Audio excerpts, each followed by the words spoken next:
big old, solid, Caucasian. Oh my gosh, look at my pecs, bro. Straight up, oh my gosh. Let's get that roll call. Roll call, yeah, boy. Today, bro, we're gonna be talking about a little prison story. Allergies are bad today, bro. But check this out, bro. A lot of people say Big Sid. We know that before you got released, you were moved from Corcoran. No, you went from San Quentin to Corcoran. So people are like, I don't understand. We know that you were released from Corcoran, but there's like some weird stuff going on. Like, what went down? Like, it's like they just released you because of fear or voodoo. There's like some witchcraft. And I was like, no, there's no witchcraft. But some really crazy stuff happened. So basically, this is the reason I was shipped out of San Quentin. Everyone knows. And they don't know all about the story, but it's like this. I was on the rec yard one time. It was me and, of course, just my solid Caucasians around me.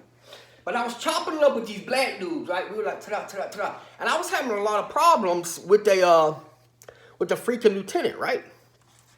And so literally, he comes down with his guards, and I pull this out just like this. But I'm brandishing it. I'm brave about it, right?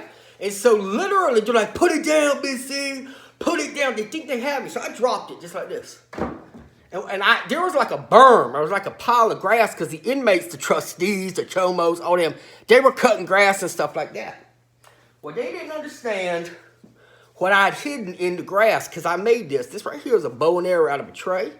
And this is just toilet paper. So imagine this. They see me go behind the pile of grass and the lieutenant's like, yo, Big Sid punked out. He's scared. He threw down his blade.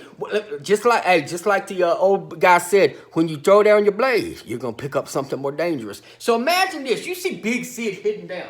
And I just pop up straight up like this and boom. And it's literally just, it hits the lieutenant like that. And I would never forget this. And this is it gets a little heavy, so viewer discretion is advised. He starts to choke a little bit, and he's looking up at the sky. I didn't know if he saw a bird or something. And then one of my solid black dude friends, I broke the arrow, but it's okay. It's okay. So one of my black dude friends is standing there. He's like, yo, Big Sid. And the black dude had tears in his eyes, because he was a good dude. He said, hit him again. And I'll never forget, like, the whole compound got quiet. And it was just like in slow motion. I'm just like, shoo. And literally the lieutenant tried to lean, and he's like, shoo. And he stumbled back, bro, and like, he passed away. I'm not doing this to glorify. I'm telling you what happens when you're an OG in prison. I don't want you young people to go to prison. So literally it got bad, dude. There was like rifles going off. There were a couple of inmates that got shot, bro. Black inmates. Cause San Quentin was really racist, bro. It was crazy. Not me, but the guards. And so literally like, cuff up Big Sid. I'm standing there cuffed up against the fence. Blood bubbles and butts and everything. And I'm just standing on the fence. And I'll never forget the warden come up to me and said, bro, you're gone. You're going to Corcoran, okay? And I don't know if you'll make it out of there alive, right? Because there was only like a dozen solid white dudes at the Caucasians at Corcoran. Y'all guys follow me? I've been up for a couple of days, but check this out. So I get to Corcoran, and they have stripped me of everything. They took my Bible. They took my Klonopin, bro. They took my favorite toothbrush, bro. They took everything. They took the $100 bills. And literally, I let them find all these hiding places because they think they had me. And I'll never forget this, when they finally let me out on the rec yard, and I was chopping up about 5 or 6 solid white dudes. But they were not my level of solid. They weren't solid like Smiley. They were just solid white dudes.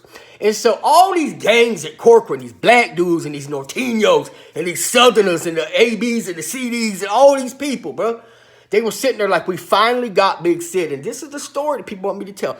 Everyone thought that they finally had Big Sid. And I was so confident. I'm going to show you something. Look at this right here, bro. You're like, yo, Big Sid, what is that?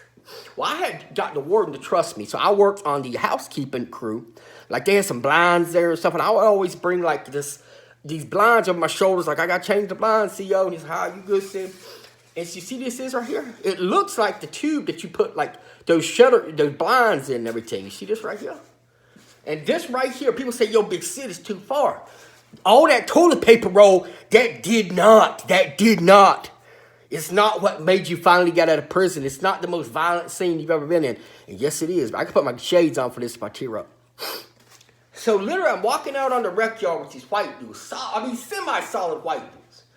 And literally all the gangs, the Northerners, the Southerners, every single black dude in that penitentiary was like, oh, what now, Big Sid? You ain't got nothing but like a stupid styrofoam thing.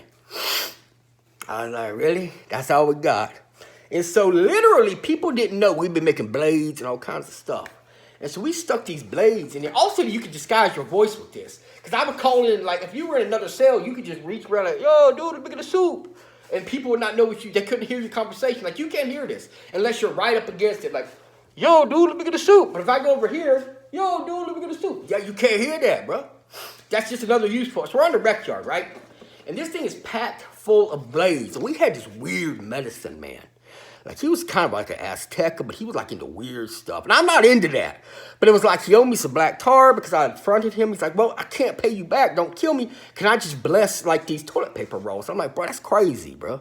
You're out of your mind. But yeah, I'll let you do it before I poke you up. Let people have the last rites. And so literally around the rec yard, right? And so we're standing there like this.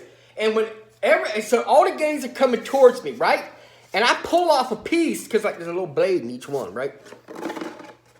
I mean, it usually, bro, that's crazy. Here it is. So we had a blade in each one. So imagine this, these solid white dudes are breaking apart a toilet paper roll with these paper towels. We're passing out. And so we're standing here like this, just ready for this. And suddenly the fear in these black dudes' eyes and these Hispanic dudes, more than usual, you know. And suddenly they start to shake. And some of them are peeing on themselves. Some of them are praying in tongues. And we're standing there like, what is going on? What is going on? What we didn't know was they didn't see toilet papers. They saw literal pythons, these poisonous cobras. So they see these solid white dudes. We think that we just have toilet paper. And literally, bro, we're standing there and they see us holding these snakes with like slithering faces. And we're standing there all confident like that. And we come at them and they literally run away. The guards are crying, the guards are praying, everybody's running. We're standing there like, what? And we knew we were solid, but we thought just like, why are they freaking out? And I'll never forget this. I'll never forget this. Let me get my blade. The warden and the governor of California, at the time, I think it wasn't Arnold, might have been Gavin Newsom, that weirdo. And they came to me, and you ain't gonna believe this. I was on that rec yard, and they apologized and said, Big OG Sid, we just want to say we don't want any trouble, man. The sky's turning red and all this crazy stuff. And I'm like, bro, what are you talking about? Because remember, we didn't see the snakes. I didn't find out later until someone told me. We're standing to hold toilet paper. And they're like, so we want no more trouble. Literally, I signed a deal with the federal government that I will never be prosecuted for anything I do. I could commit 1,000,000 crimes. I'm never going to be prosecuted. And the reason is because they think I have some kind of superpower on my side. That's the honest truth about why I was released from Corcoran and why Big Sid never gets arrested ever again. And if that's hard to swallow, that ain't my problem, bro. Maybe talk to your girlfriend about that. This is a Big OG Sid saying, you better watch your back, because I'm just getting started.